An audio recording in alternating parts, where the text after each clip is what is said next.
jaalala isa dhugaa, jaalala isa qajeelaa, jaalala isa damni keessa hin jirre, jaalala isa somni keessa hin jirre kan nu jaallate biyya lafaa hundumaa kan jaallate Waaqayyoodha. Kanaaf akkas jedhaatii naa qabadhaa sirriitti maddi jaalalaa inni sirriin Waaqayyoodha. Haleluuyaa. Guddaadha Waaqayyoon. Akkamitti?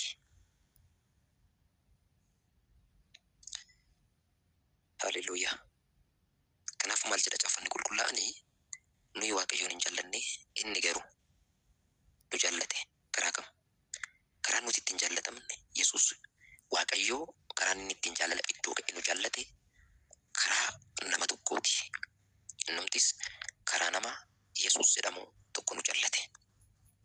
Karaa tokkicha ilma isaatii Yesuus Kiristoos maal godhee nu jaallate. Kanaaf barreessaan kutaa kanaa Yohaannis maal jedhaa? Nuti Waaqayyoon kan jaallate jennaa. Isatu maal ta'e malee isatu nu jaallate jedhee kutaa kana keessatti dubbata. Kanaaf Waaqayyo karaa kam nu jaallate? Jaalala iddoo ga'e, jaalala isa sirrii, jaalala mararteen, jaalala soomni, haqni fi laaqamni keessa hin jirre, jaalala isaa isa dhugaa fi isa qajeelaa isa sirrii Waaqayyo karaa inni ittiin nu jaallate karaa kamii? Karaa tokkicha ilma isaa Yesuus Kiristoos jaalala iddoo ga'e.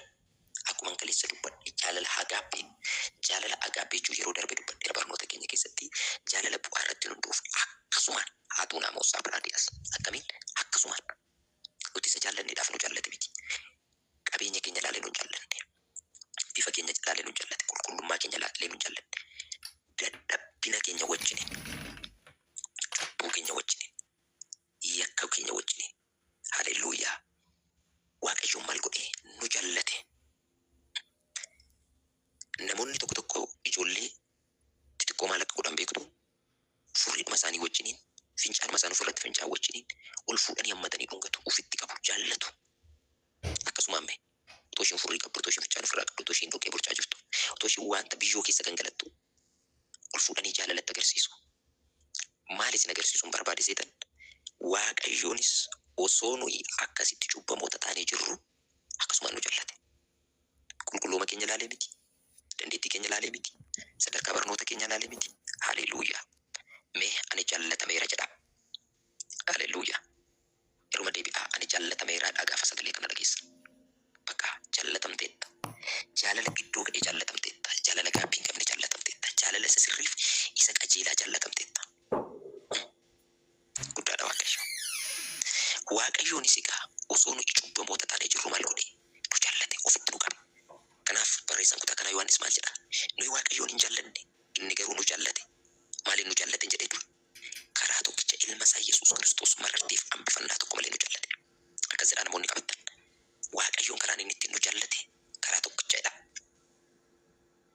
Innis karaa tokkicha ilma isaatii mararteef waaqii malee nu jaallate jedha. Guddaadha Waaqayyo. Ilma isaas cubbuu keenya furii haa ta'uuf nuuf erge. Jaalala iddoo ga'e jechuun isa kana. Ilma isaas maaliif cubbuu keenya furii haa ta'uuf? Furuu jechuun bakka bu'uuf agarsiisa. Furuun bakka bu'uudha. Haleluuyaa. Anuu bakka isaa du'a, anuu bakka isaa akkas ta'a, anuu bakka isaa ba'aa isaa baadha. Lafa hin jirretti ana waasii ta'a, lafa hin jirretti ana dadhabaaf, lafa hin jirretti ana tawwaataaf. Furii jechuun isa kana. Yesuusis maal ta'e? Furii cubbuu keenyaatiif maal ta'e? Nuuf du'e. Ilma isaa cubbuu keenya furii haa ta'uuf nuuf erge. Kanaaf Yesuus biyya lafaa irratti kan dhufeef cubbuu keenyaaf maal ta'uuf? Furii nu ta'uuf. Dadhabbii keenyarraa maal ta'uuf? Furii nu ta'uuf. Ulfina sana keessaa lafa gadi baanetti nu deebisuuf, ofii qullaa ta'e nutti uwwisuuf, ofii dhiigee nuyi dhiiguu nu oolchuuf. Haleluuyaa. Ofii du'e anaaf isin du'a oolchuudhaaf. Du'a isa karaa nama jalqabaa karaa Addaamiif waan nutti dhufe. Iddoo ulfinichaa jannaticha sana keessaa ulfina kufaatii ilma namaatiin keessaa baanetti akka deebinuuf cubbuu karaa sana nutti dhufe. Waaqayyo maal gochuudhaaf ilma isaa erge? Cubbuu keenyaaf furii haa ta'uudhaaf. Maadaa gootaa laatiikaa sabraadhiyaas. Ilma isaas cubbuu keenyaaf furii haa ta'uuf nuuf erge. Jaalala jechuun isa kana. Haleluuyaa. Akkas jedhaa. Koot godhaati yaada ishii kana keessaa naa qabadhaa. Jaalala jechuun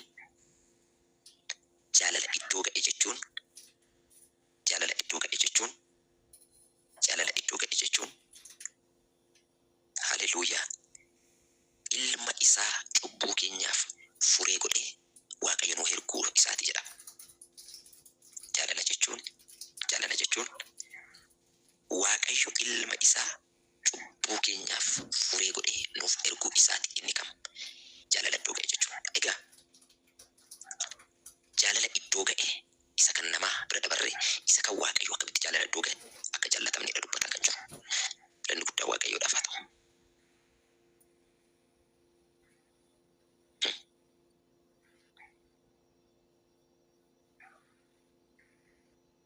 Galanni Yesuusiif haa ta'u.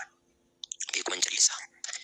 Waaqayyo jaalalaan kan nu jaallate utoo karaa ilma isaa Yesuus utoo nuti cubbamoota taanee jirruuti jedha. Waaqayyoon jaalalaan kan nu jaallate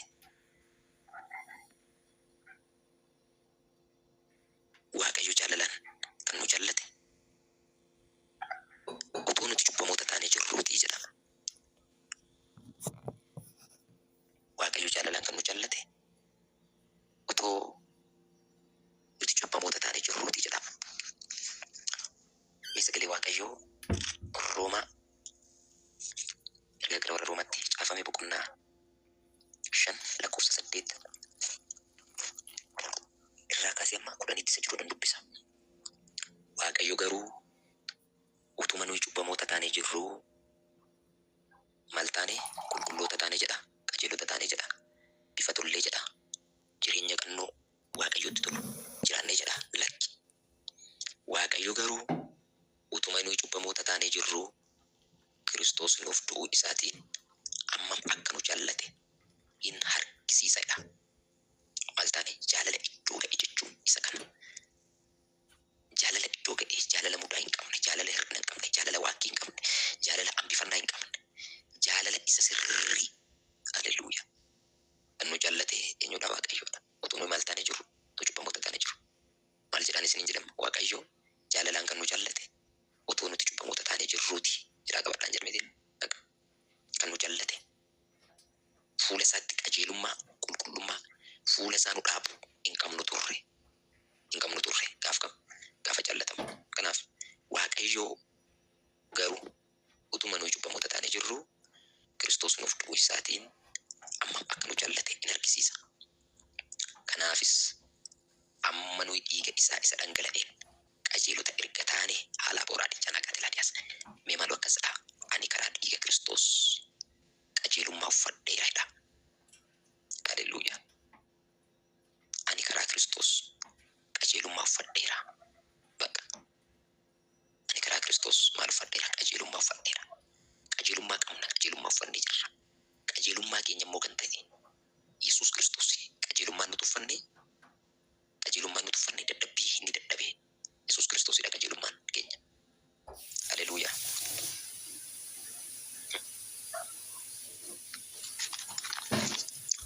Waaqayyooti guddaadha. Kanaafis amma nuyi dhiiga isaa isa dhangala'een qajeelota erga taane ammam caalatti isumaan immoo dheekkamsa Waaqayyoo jalaa ooluuf jirrareedha.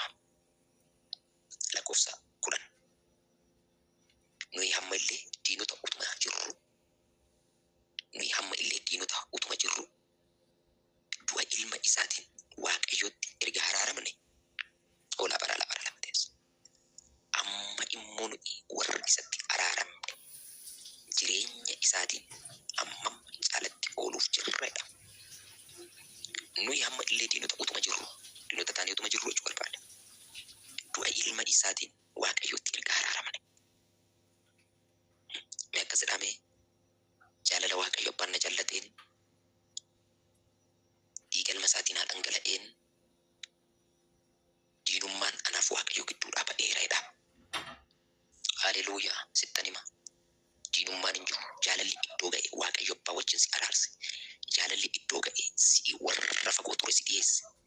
Jaalalli iddoo ga'e Waaqayyo abbaa fuulatti ija jabummaan akka dhiyaatu nu godhe. Kanaafi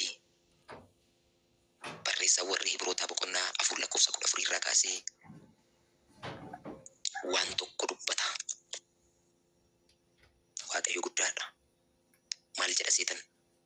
Ija jabuma akka qabnu jaalala iddoo ga'een du'a keessaa gara jireenya bara baraatti dhufne firagoo jaalala iddoo ga'een salphina keenya turfeetti jijjiirame. Jaalala iddoo ga'een Waaqayyootti araaramne. Jaalala iddoo ga'een cubbuu keenya tunurraa dhiqamee qulqulleeffamee warra fuula abbaatti dhiyaatu taane. Jaalala iddoo ga'een barreessaa warra Ibroota boqonnaa 4:14 irraa kaasee maal jedha seetan? Egaa hidhee jalqaba. Egaa hangafa lubootaa isa guddicha bantii waaqaa keessa darbe Yesuus ilma Waaqayyoo erga qabaannee beeksisa amantii keenya jabeessinee hin qabanna. Cubbuutu sarara dhabame malee hangafa lubootaa isa karaa hundumaa akka keenya qorame qabna.